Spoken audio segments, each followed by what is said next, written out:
Bonjour. Si dans notre langage actuel, le terme apocalypse a fini par désigner la fin du monde, tel n'est pas son sens d'origine, puisque le terme grec apocalypsis signifie révélation, dévoilement.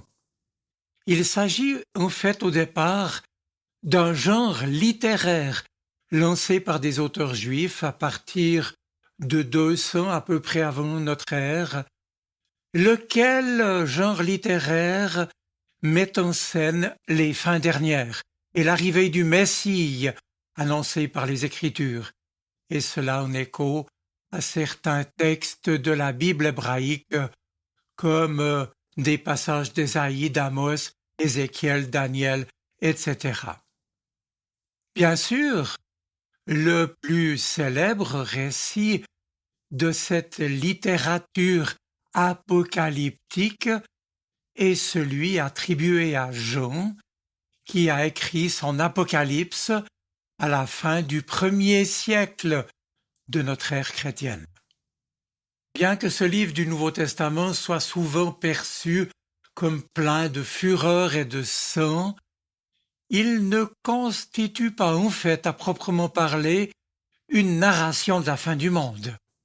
Et aujourd'hui, les spécialistes l'interprètent davantage comme un discours symbolique ancré dans le contexte que connaissaient alors les jeunes communautés chrétiennes d'Asie mineure vers la fin du 1er siècle, agitées alors par des conflits internes et par des persécutions. Pour autant, le livre est bien porteur en effet d'une réflexion sur la fin des temps que les théologiens qualifient d'eschatologie, invitant leurs lecteurs à choisir soigneusement leur camp avant le retour du Seigneur. De fait, et c'est normal, toutes les traditions religieuses se sont interrogées sur la fin des temps et n'ont eu de cesse de chercher à percer les signes annonciateurs du prochain cataclysme.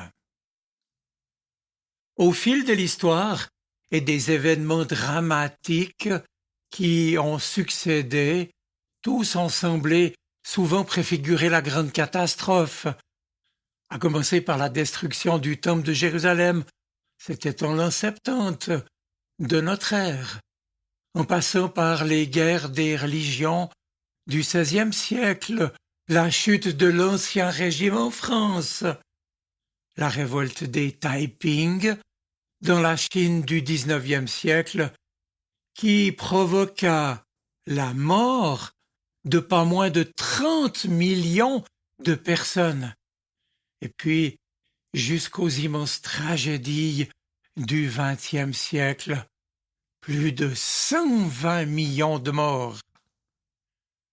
En somme, mes amis, le monde n'en finit pas de finir. Souvent annoncé, régulièrement ajourné, l'Apocalypse hante nos imaginaires. Et à en croire certains textes, elle se serait même produite. Le déluge biblique ne met-il pas en scène une forme d'apocalypse? Qu'importe d'ailleurs si les prophéties qui se hasardent à en donner la date se sont révélées inexactes. Une légende rapporte ainsi que Bouddha lui-même avait prédit que le monde serait détruit 25 siècles après sa prédication, ce qui devait donc avoir déjà eu lieu.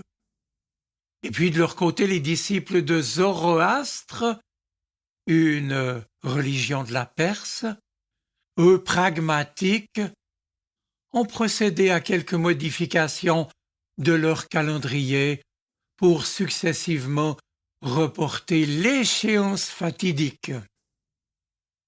Mais son annonce continue d'inspirer les artistes, les écrivains, les scénaristes, autant que d'alimenter les extrémismes de tout poil.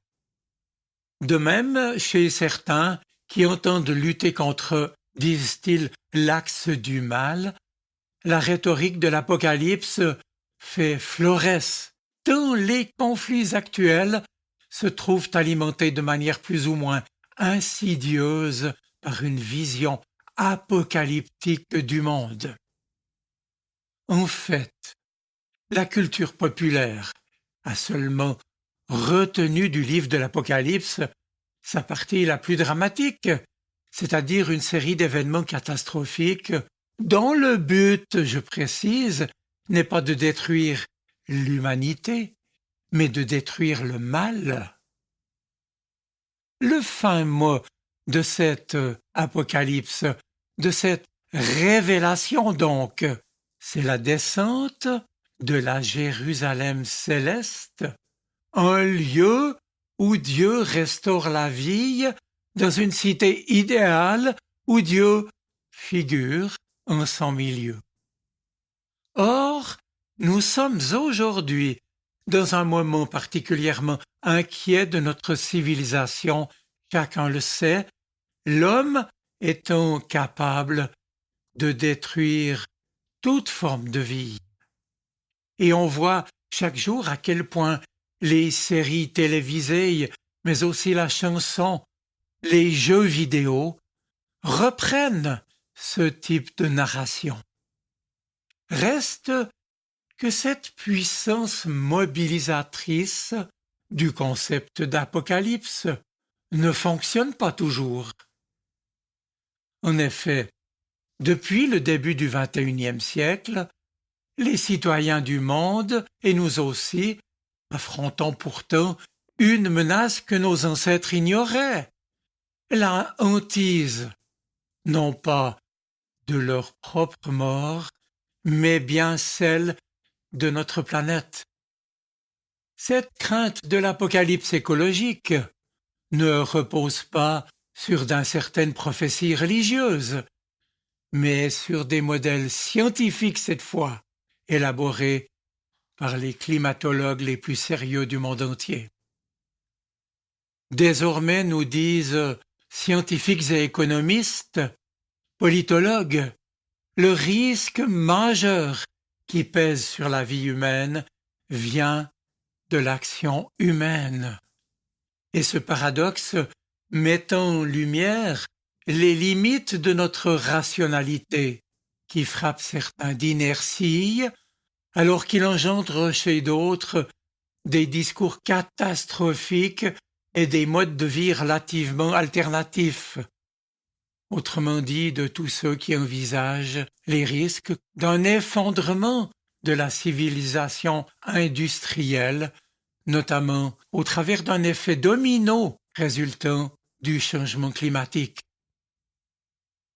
C'est peut-être aussi parce que les récits mettant en scène l'apocalypse et qui ont contribué à façonner notre inconscient collectif, c'est peut-être parce que ces récits ne la décrivent en réalité jamais comme la fin de tout, mais comme l'entrée dans une ère radicalement nouvelle.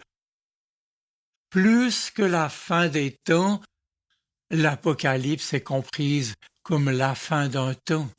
Plus que la fin du monde, la fin d'un monde. La question vraiment vertigineuse, mes amis, c'est celle non pas de la fin d'un monde, mais de la fin du monde. La possibilité exorbitante que guerre nucléaire ou dérèglement climatique extrême, le monde lui-même devienne inhabitable.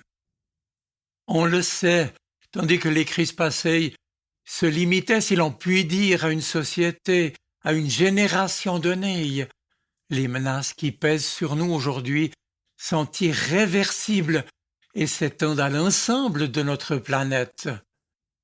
Alors, nous chrétiens, que pouvons-nous faire et affirmer? Les réponses sont variées, mais s'accordent peu ou prou sur ce point L'horizon de la mort donne un sens à la vie. C'est parce que ma vie a une fin qu'elle peut avoir un but. C'est parce que mon temps est limité qu'il doit être utilisé à bon escient. Et seule la conscience de ma finitude peut me permettre de mener une œuvre jusqu'au bout, de rester dans l'espérance que Dieu nous donne dans l'Écriture. Mes amis, la fin nous donne une cause parce qu'elle est le lieu et le temps de notre témoignage chrétien, de celui de notre espérance, ancré dans la mort et la résurrection de Jésus-Christ, et ce, pour aimer et vivre, ici et maintenant, la meilleure vie possible. Ce qui est donc certain, c'est que l'Apocalypse met les chrétiens dans une situation d'attente. Le Christ est mort, il est ressuscité, il va revenir. Et entre-temps, on attend. Et puis, dans cet entre-temps, précisément, ajoutons aussi la leçon de la Bible et celle des anciens qui disaient tous que la vie, il faut la vivre avec sagesse et sobriété joyeusement. Je conclus. Si nous devons mener une vie simple, ce n'est donc pas, mes amis, d'abord parce que c'est écologiquement nécessaire, mais parce que c'est moralement souhaitable. C'est l'exemple que nous laisse la Bible, et je crois qu'il y a fort longtemps, c'était déjà le conseil que nous donnait le livre de l'Ecclésiaste. Je vous souhaite une bonne semaine. Soyez bénis. Amen. Sa parole résonne dans mon cœur. Elle est vivante, elle parle. Elle m'aide à choisir, m'illumine. Elle est vivante, elle est poignante. Elle touche mon cœur.